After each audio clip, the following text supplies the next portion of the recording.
What is good, everyone?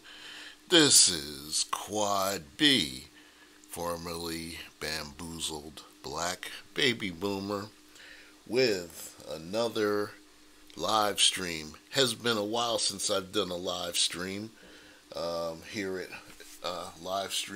home, and time is now 10:02 p.m. and I'm coming at y'all from outside of the Washington, D.C. area. Coming at y'all from outside of Washington, D.C. And as you can see by the nighttime scene of the Capitol there. Let me do this real quick. Yeah, so anyway, just wanted to just say hello and and say that it's a pleasure to be here. I don't know who's gonna show up, but I'm just going to do my thing and and talk to y'all. And I want to say this. I haven't done this in a while, but you know that sometimes I will do this thing involving old cartoon characters that a lot of y'all probably never heard of. So I'm going to get ready and do this thing here just for fun. And so here we go. Who would win? Who would win in a battle to the death? All right? And I'm going to show you a couple of characters. The first would be one Paul Rugg of the Hillbilly Bears, from a 1960s era cartoon called the Hillbilly Bears, which was part of the old Adam Ant show. And Adam Ant was a subject of this who would win a fight to the death, where I said he would probably beat the crap out of Fearless Fly just by knocking Fearless Fly's glasses off. So that character you're looking at is one Paul Rugg. Opposing him would be another bear type character, and it ain't Yogi, okay? It's this guy. His name is Breezly Bruin. And I forgot what set of cartoon, I'm trying to think of it. It might have been Peter Potamus. Whose show he was part of. But now Breezly Bruin is, as you can see, he's a polar bear who wears boots and a winter hat and a scarf. And so who do you think would win a battle to the death again between Paul Rugg and Breezly Bruin? My money is going to be on Breezly Bruin. Now, why Breezly Bruin? Well, he's a polar bear. He lives in the cold, in a very unhospitable place on the planet. So I'm going to give the edge to Breezly, because Paul Rugg, on the other hand, is kind of slow. He comes off as kind of slow. He was sort of the original. Paul Rugg was the original mumble rapper. That's how he used to talk. You know, he was a mumble rapper, although no one knew what that was at the time. So I am going to go with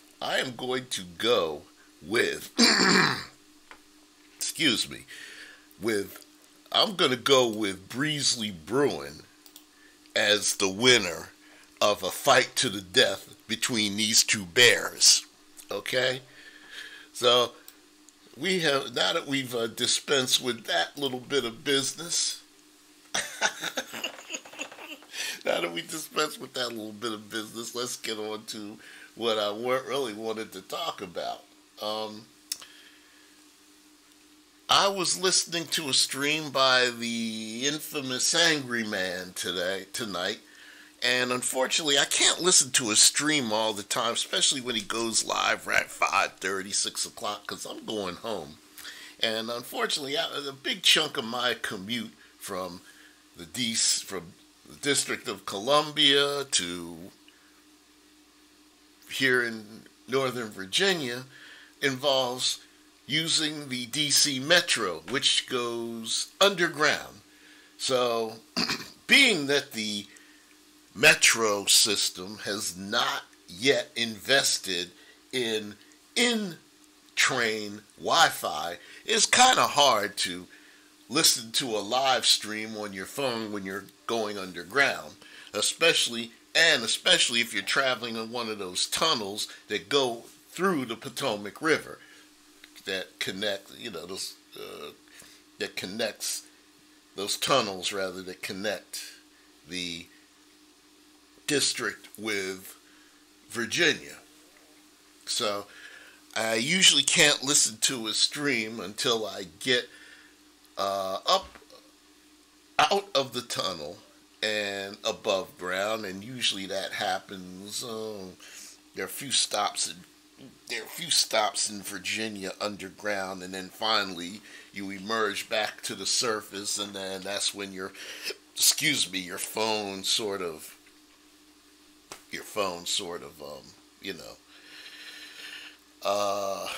what am I saying? Well, that's when your phone kind of, what am I going to say? Your phone finally picks up the 4G signal that they love to talk about. Because while you're underground, you're looking at your phone and you're seeing E. Now, the E signal was way back in the early 2000s. It seems like a century ago, but it wasn't that long. But yeah, you see an E, and you know your shit is really weak. So, but anyhow, during this live stream,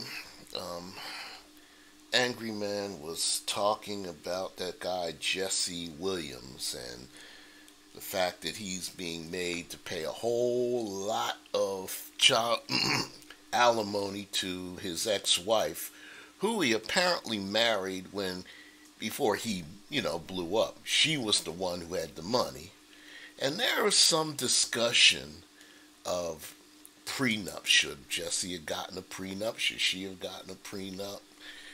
And when I say prenup, I mean prenuptial agreements. And so I was in the chat, and I put forth the idea of that I wasn't all that hot on prenuptial agreements. And myself and one of Angry Man's moderators, a lovely lady by the name of, well, that's not her real name, but she calls herself Char Willie. We kind of went back and forth about prenuptial agreements. And in the end, she said, hey, Quad B, that could be a live stream for you. Hint, hint. And I said, oh, you're right. Good looking out.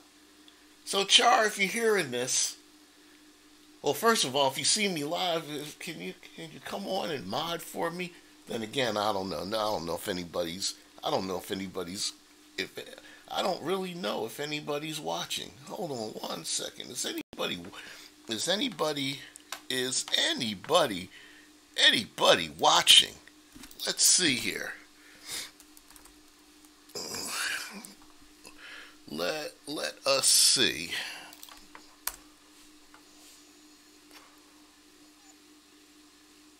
Whoops. You know what? I think I did something wrong here. I forgot to I actually forgot to change the title of the live stream. So let me do that. Let me do that right now. Let me do that right now. Okay. Let me see here. The true what? Okay, I'm calling this what prenuptial agreement really said. The real message. Oh, you know what I can call this? The real message contained within prenuptial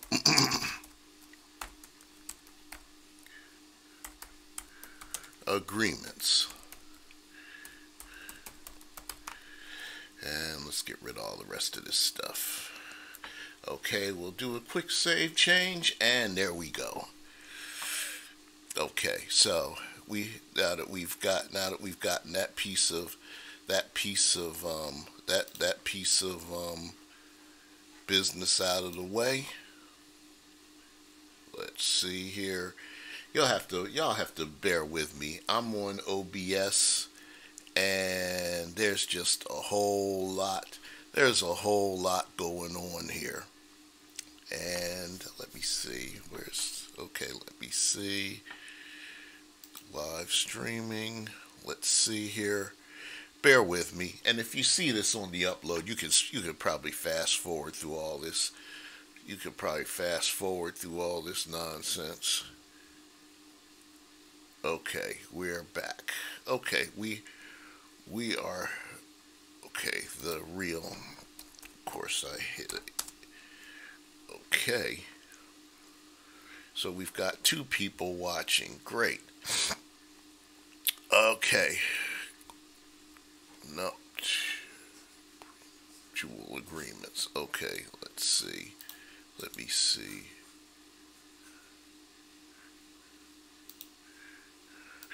So, it's prenuptial. Okay. I don't know how to spell prenuptial, believe it or not.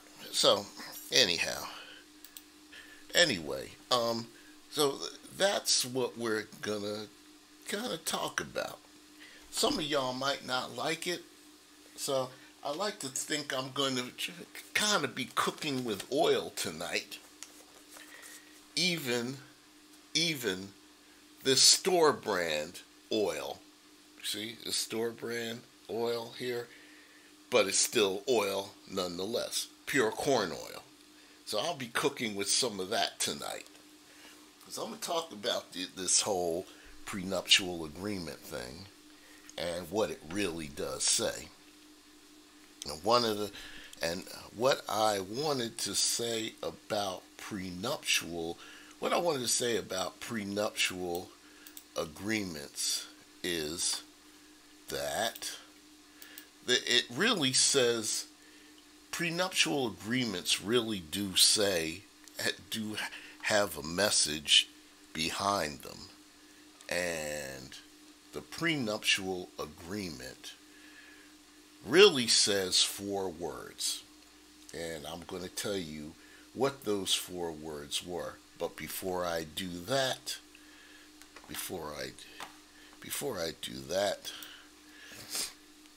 I wanted to again thank Willie for the idea. And if were I a unattached man, I'd probably head out to the Windy City and see one Ms. Char just to meet her. And or she could come to DC, or we could meet in the middle, maybe in Cincinnati. The only thing I know about Cincinnati is that the Reds and the Bengals play there. I actually had one of my boys who I worked with in newsrooms back in the day, he was from Cincinnati. He called it the Natty. All right, well, okay. That was, man, that was back in the 80s. I don't know what they call it today. But as far as prenuptial agreements say basically 4 words.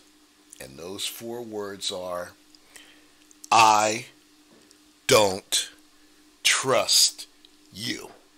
That's right. When you are asking your intended to sign a prenup, you're basically telling her or him, you don't trust him. I don't trust you. And I'm going to tell you why that is. Okay? And yes, it is based on some of the precepts. What I'm going to give you is based on some of the precepts of Christianity in which I grew up. So yes, I grew up in Christianity. That's like most black people in America. We end up going to church and all that good stuff. We didn't have any say in the matter. We just were made to go. And as I may have said before, that there were a lot of things I heard coming from church pulpits as a kid that made absolutely no sense. But we're going to talk about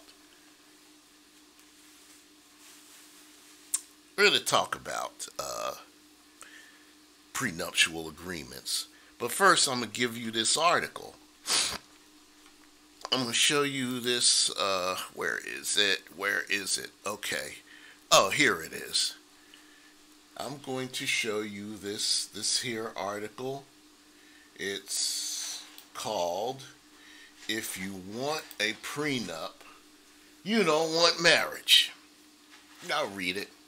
If you're thinking about a prenup, or worse yet, your intended is pushing a prenup on you. Oh, by the way, this is written by somebody named W. Bradford Wilcox, director of the National Marriage Project at the University of Virginia, which is a couple of hours down the road from here in Fairfax County, down in Charlottesville. And of course, Charlottesville, became known for some stuff that happened last year with those white supremacist rallies and the girl that got killed when the dude rammed his car into the crowd. It was all a bunch of BS, I think.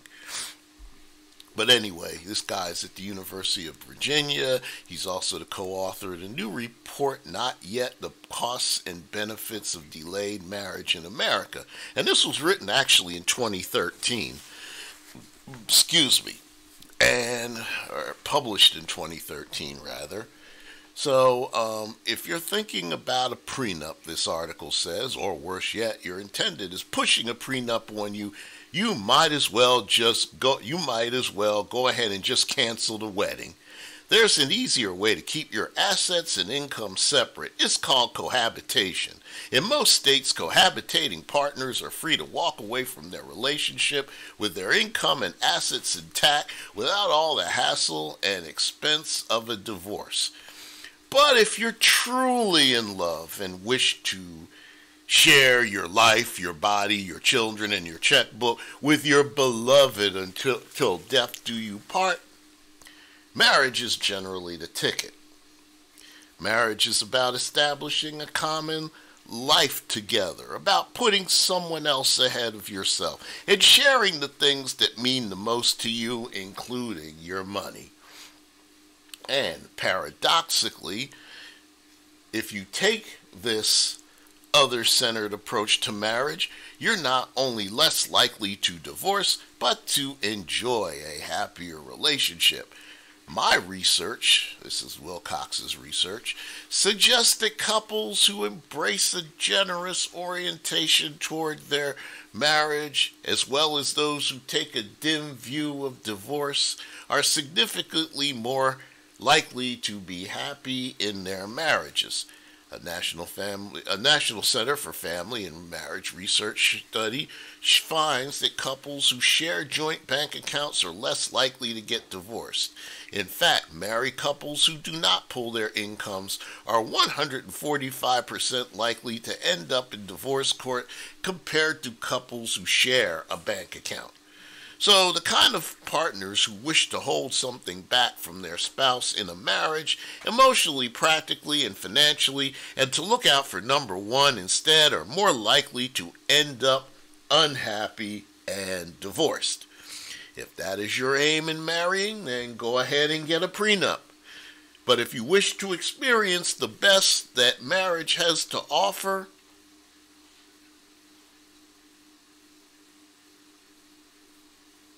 find a partner who is willing to give everything to you and do the same for them. Your odds of finding wedded bliss will be higher than your peers with prenups.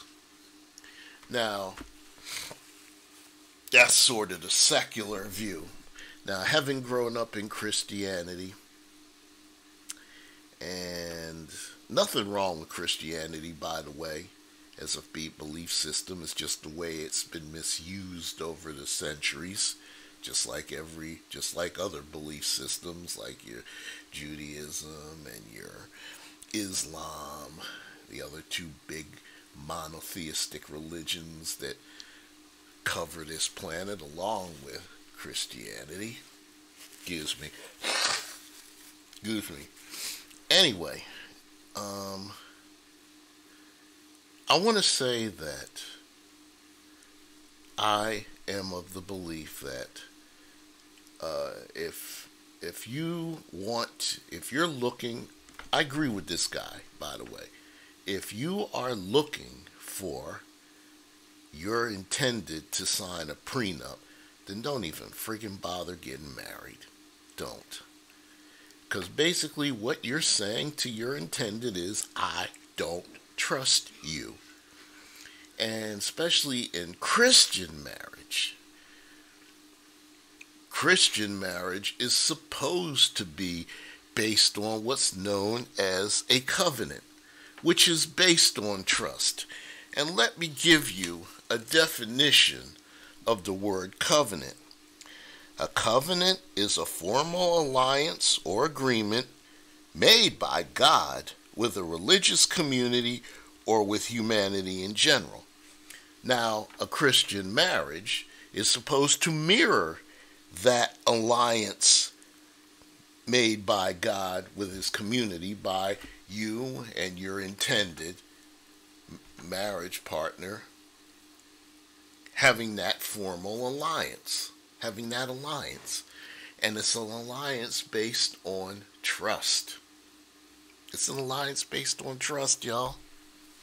But here's the thing. If you are insisting on a prenup, whether you're the woman with a whole bunch of assets coming into the marriage, or whether you're the man coming into a marriage with a whole bunch of assets. In other words, things are kind of lopsided, if you will. In other words, things are kind of lopsided. So, my view of marriage is that of prenups rather. A marriage is supposed to be based on a covenant, which is based on trust. A prenup at its core is a contract. Now, granted, I understand that marriage, from a secular point of view, is based on, it's about business and about assets and all that good stuff. But if you follow the tenets of Christianity, and I don't know how many people listening actually do, you know that a covenant is based on trust, whereas a prenup is essentially a contract, and contracts are based on mistrust. So, if you're getting married, is the specter of mistrust a good foundation on which to start a marriage? I don't think so. So, and again, if I had, say I had $1 million,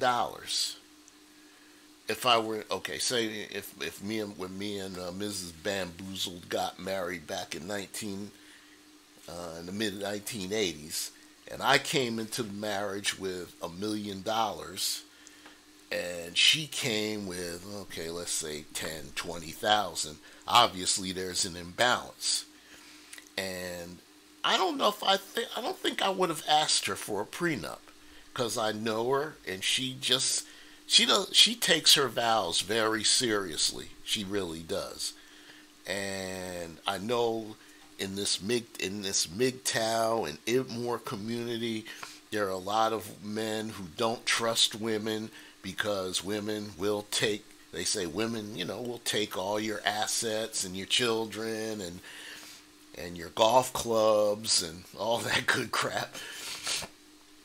But and I'm only speaking for Quad. I'm speaking for me alone. My wife would. I don't think my wife would have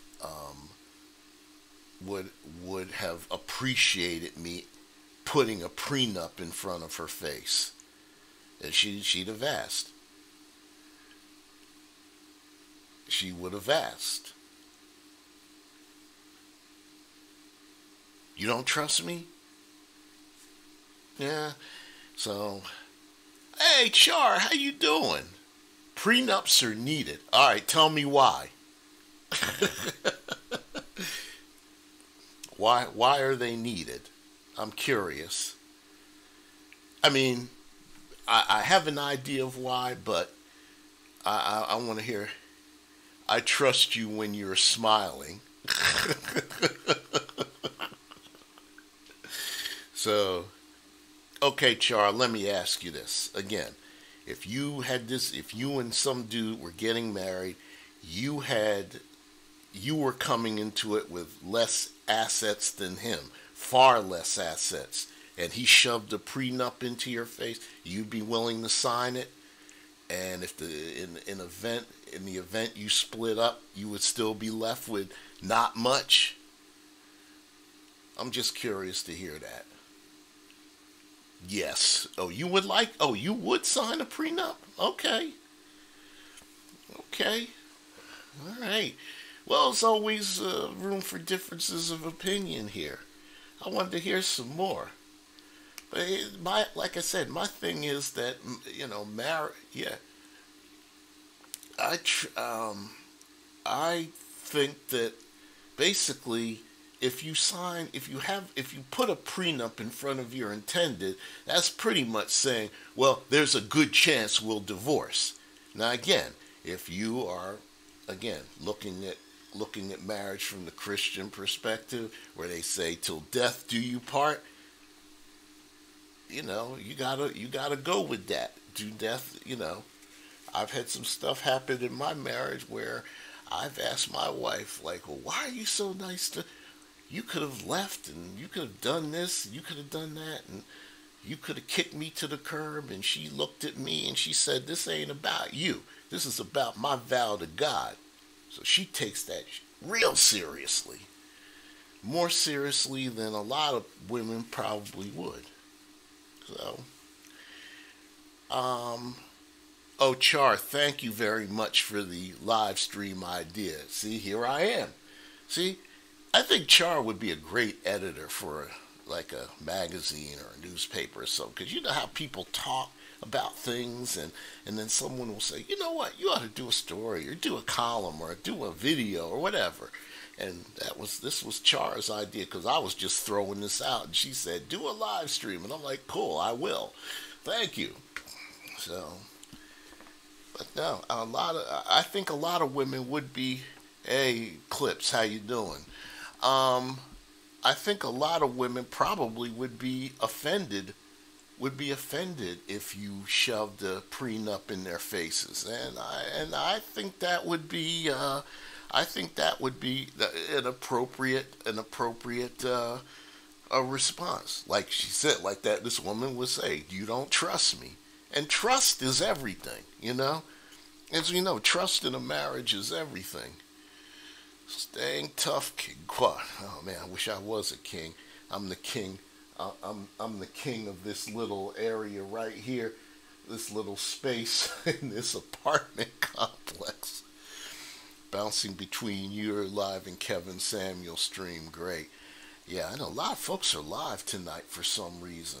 And normally I don't go live on a Monday night, but I wanted to get this. I had to get this out because this is what area I feel strongly about. And I heard this from a minister years ago, who said this that again, a marriage is a covenant based on trust. Contracts are based on mistrust, and you don't want to start out marriage, under a specter of mistrust, because in the end it'll fall apart. It's likelier to fall apart. Oh, okay, Char. See you later. I again, and speaking for myself, again, if I had $1 million, and again, at this stage of my life, if I had $1 million and the person I was marrying didn't have that much, the woman I was marrying did not have anywhere near that, I still would not make her sign a prenup. And I just tell her, I trust you. Now, of course, if you do try to jam me, it's going to get ugly. If you do try to jam me, it'll be ugly. And I'll tell her that up front, too. I mean, what's yours is mine, and what's mine is yours. We don't need to go through this whole divorce thing. And my guessing, I don't know what's going on in this day and age, but women, when I got married, when women got married 70s and 80s, usually a woman would stay married. A woman would stay married. Hey, Gigi, what's going on? Thank you for showing some love and visiting my stream. I appreciate it. I wish we had more men with clean wisdom like you. You know what, Gigi? There are a lot of us who do. They just don't. They're just probably not on YouTube. And I've only been on YouTube doing this since last fall. And then I dropped off during the holidays. Mandatory paternity tests. How does that relate to prenups? I'm sorry. How would that relate to prenups? Obviously,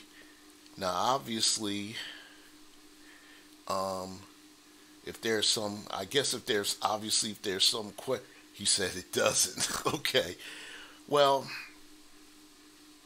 paternity tests. Now I'm going to say this. That hypergamy and hypersexuality is perplexed to the marriage or sacred covenant. Okay. It doesn't. I just joy.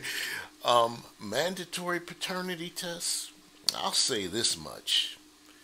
If my wife has been pregnant at least three times, and she tells me all three of them are yours, I have to go with it. And they do look like me. I've had people say, Quad, nah, those are yours. If you tried to deny it, they're yours. They look too damn much like you. So, I don't worry about that. No need to ask if it is required. Hey, BGS, how you doing? Arranged marriages. I heard you talking about arranged marriages. Yeah, I remember that talk about arranged marriages. Why would we want to, arrange marriages, sir? Just give me just for the benefit of the people who haven't heard it before. We're about to get it popping. All right. Like I said, corn oil. Pour some in and drop some popcorn in. Get it popping. See, this is it's store brand.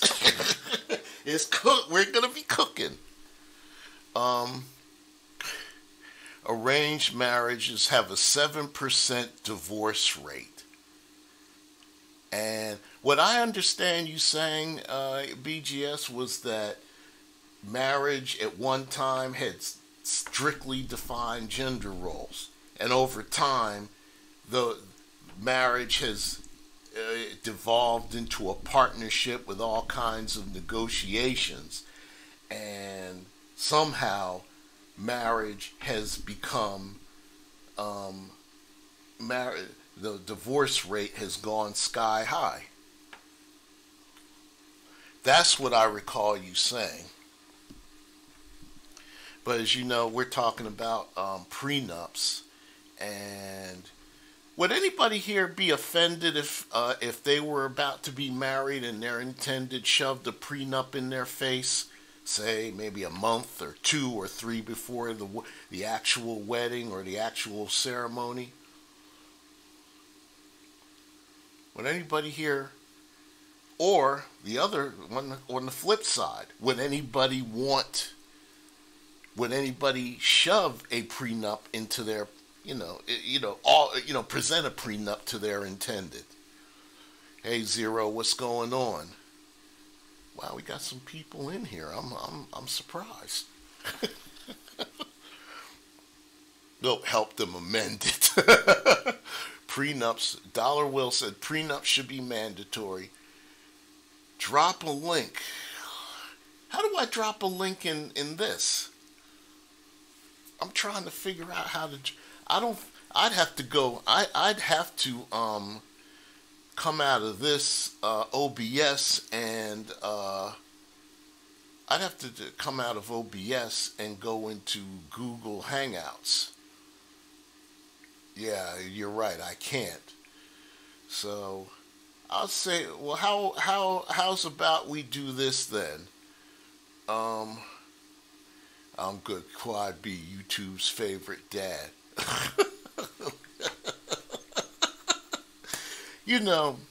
I remember the same guy I talked about a little bit earlier, who was from Cincinnati, that I worked with years ago. He used to call me Cliff Huxtable. He was the single guy, and I was the married dude with the kids. He used to call me Cliff Huxtable. Good, okay. But anyway, let me go ahead and stop, and I will jump on. I will go ahead and jump on. Let's see, on Google and on Google Hangouts, and we'll take it from there. But everybody, thanks. But anyway, thanks much for visiting this live stream, and I'm going to end it right here. We're going to go over to we'll do Google. All right, give me about 2 or 3 minutes, and we will go ahead and get the discussion going. Thanks much. Take care.